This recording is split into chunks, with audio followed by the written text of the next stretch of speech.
Alright guys, सो इस video में हम बात करेंगे कि HTML के अंदर एलिमेंट्स क्या होते हैं और उसको हम फॉर्मेट कैसे कर सकते हैं, फॉर्मेटिंग एलिमेंट्स क्या होते हैं, कलर्स HTML के अंदर हम कैसे यूज करते हैं और इमेजेस को एम्बेड कैसे किया जाता है। तो चलिए वीडियो को शुरू करते हैं।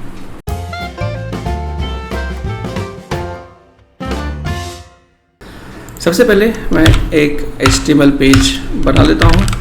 बेसिक सा जो HTML का हमारा एक टेम्पलेट है, ये HTML टैग हो गया, ये हमारा हेड टैग हो गया। हेड के अंदर हम टाइटल कर सकते हैं कोडिंग वीडियो 8, और मेरी बाकी की जो वीडियोज़ है अगर आप देखना चाहते हो तो मेरे इस प्लेलिस्ट को फॉलो कर सकते हो आप। और ये रहा हमारा बॉडी, और बॉडी का एक एट्रीब्यूट मैं लगा देता हूँ बीजी कलर। वैसे बीजी कलर की जगह हमें स्टाइल यूज करना चाहिए। बैकग्राउंड कलर गोल्ड और कलर ब्लैक जो डिफ़ॉल्ट है आपका। और यस, इसे मैं रिफ्रेश करके देखता हूँ तो ये हमारा पेज बन चुका है। अब सबसे पहले मैं आपको एलिमेंट का बताता हूँ। तो बेसिकली एलिमेंट का मतलब क्या होता है, स्टार्ट टैग, देन कंटेंट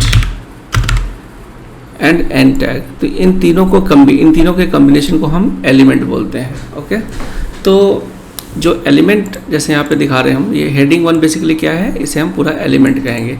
अब एलिमेंट जो होते हैं फॉर्मेटिंग एलिमेंट्स भी हो सकते हैं। फॉर्मेटिंग एलिमेंट्स का मतलब क्या है, ऐसे एलिमेंट्स जिसके थ्रू हम फॉर्मेटिंग करते हैं अपने वेब पेज में। तो उसके कुछ एग्जांपल्स के लिए मैंने यहाँ पर एक एग्जांपल दे रखा हुआ है, मैं आपको अभी दिखाता हूँ। और ये बेसिकली यहाँ पे मैं कुछ फॉर्मेटिंग एलिमेंट्स यूज करने वाला हूँ। और ये बी टैग स्टार्ट किया है, इसे मैं क्लोज कर देता हूँ। स्ट्रॉन्ग यूज किया है, क्लोज कर देता हूँ। इटैलिक क्लोज कर दिया, और इसी तरीके से बाकी मैं सारा क्लोज कर देता हूँ।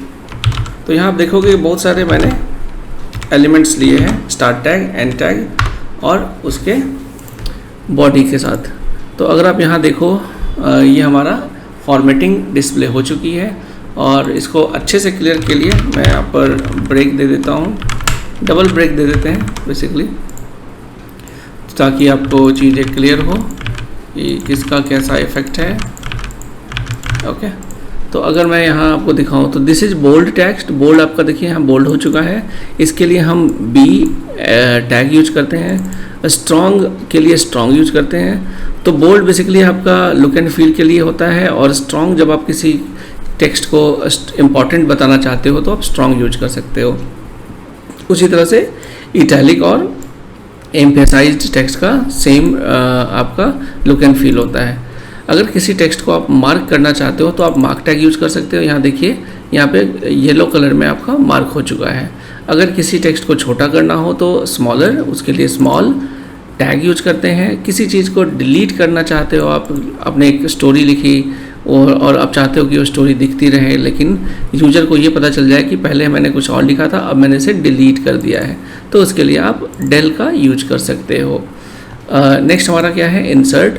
अगर आप वही सेम स्टोरी लिख रहे हो और बाद में कुछ इंसर्ट करते हो और बताना चाहते हैं अपने यूज़र्स को कि ये चीज़ नई लिखी हुई है, न्यू है, तो आप INS यूज कर सकते हो।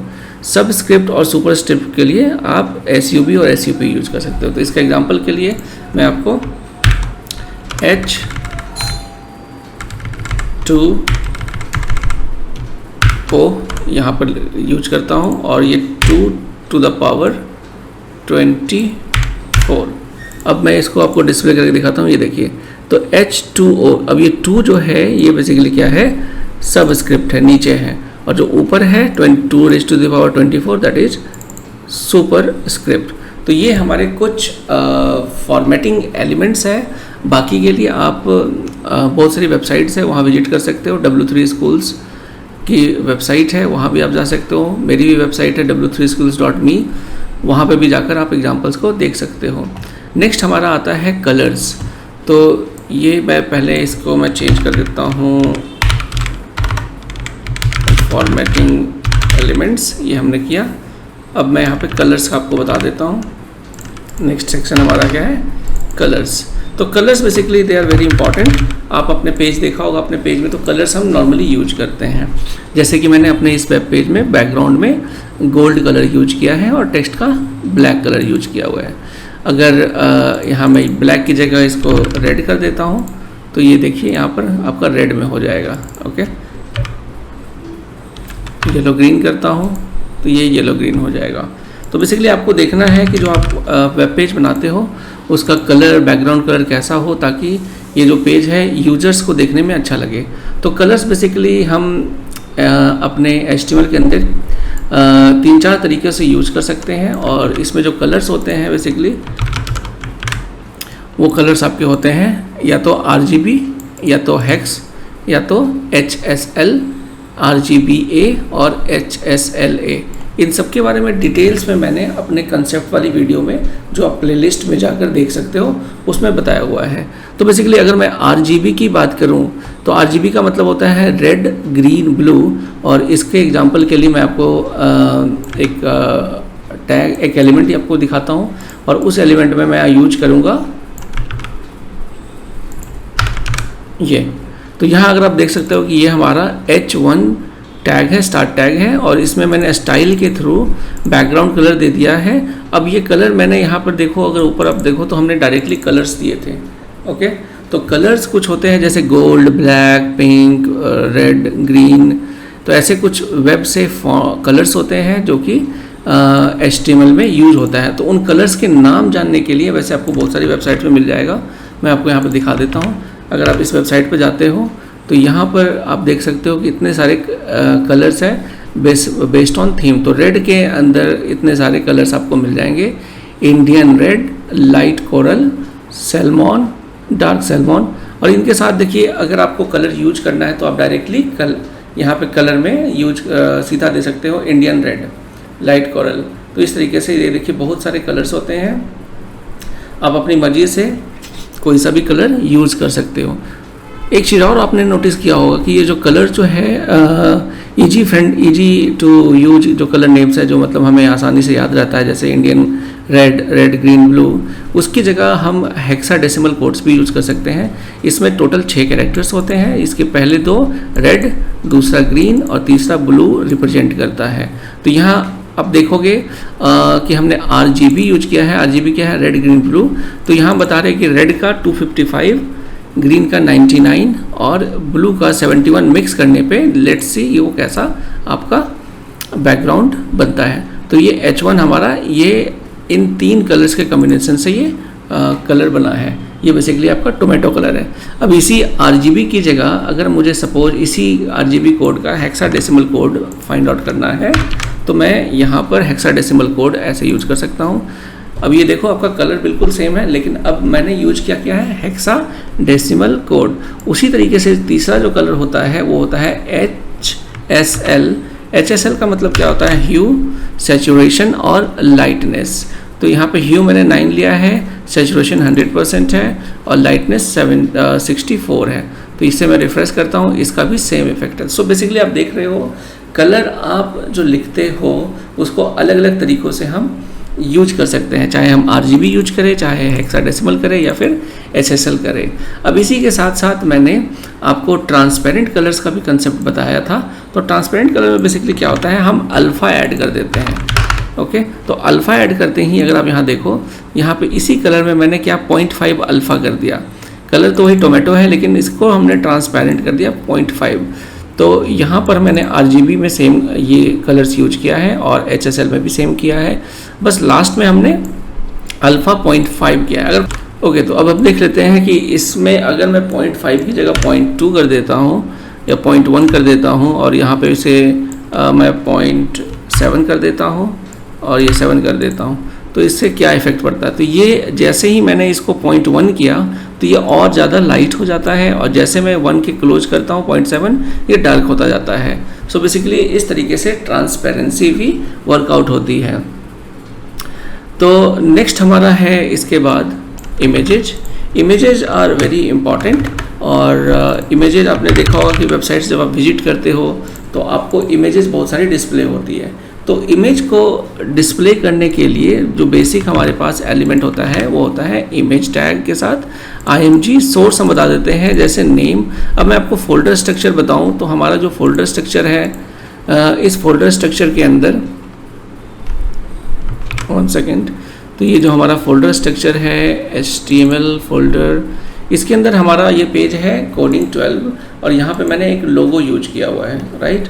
तो मैं क्या करता हूँ, मैं इस लोगो को यहाँ पे कॉल कर लेता हूँ logo.png और यहाँ पर एक बार देख लेते हैं इसका आउटपुट क्या आता है।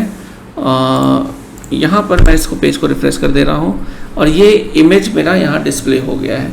अब ये इमेज तो काफ़ी बड़ी है, ये देखिए, तो इसको मैं छोटा करने के लिए यूज कर सकता हूँ। एक एट्रीब्यूट है विड्थ को मैं 200 पिक्सल्स कर देता हूँ, हाइट को 100 कर देता हूँ, पेज को रिफ्रेश करता हूँ और ये हमारा हाइट को 100 की जगह मैं ऑटो कर देता हूँ ताकि वो देखने में सही लगे और ये हमारा लोगो आ चुका है।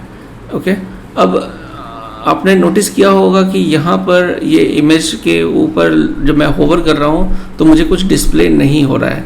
तो अगर आप चाहते हो कि आप जैसे माउस के ऊपर कुछ लिखे तो आपको कुछ टूल टिप दिखे,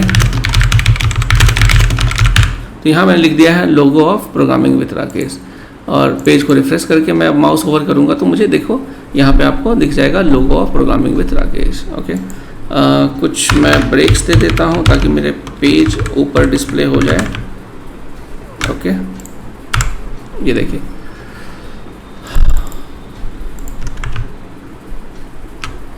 ओके,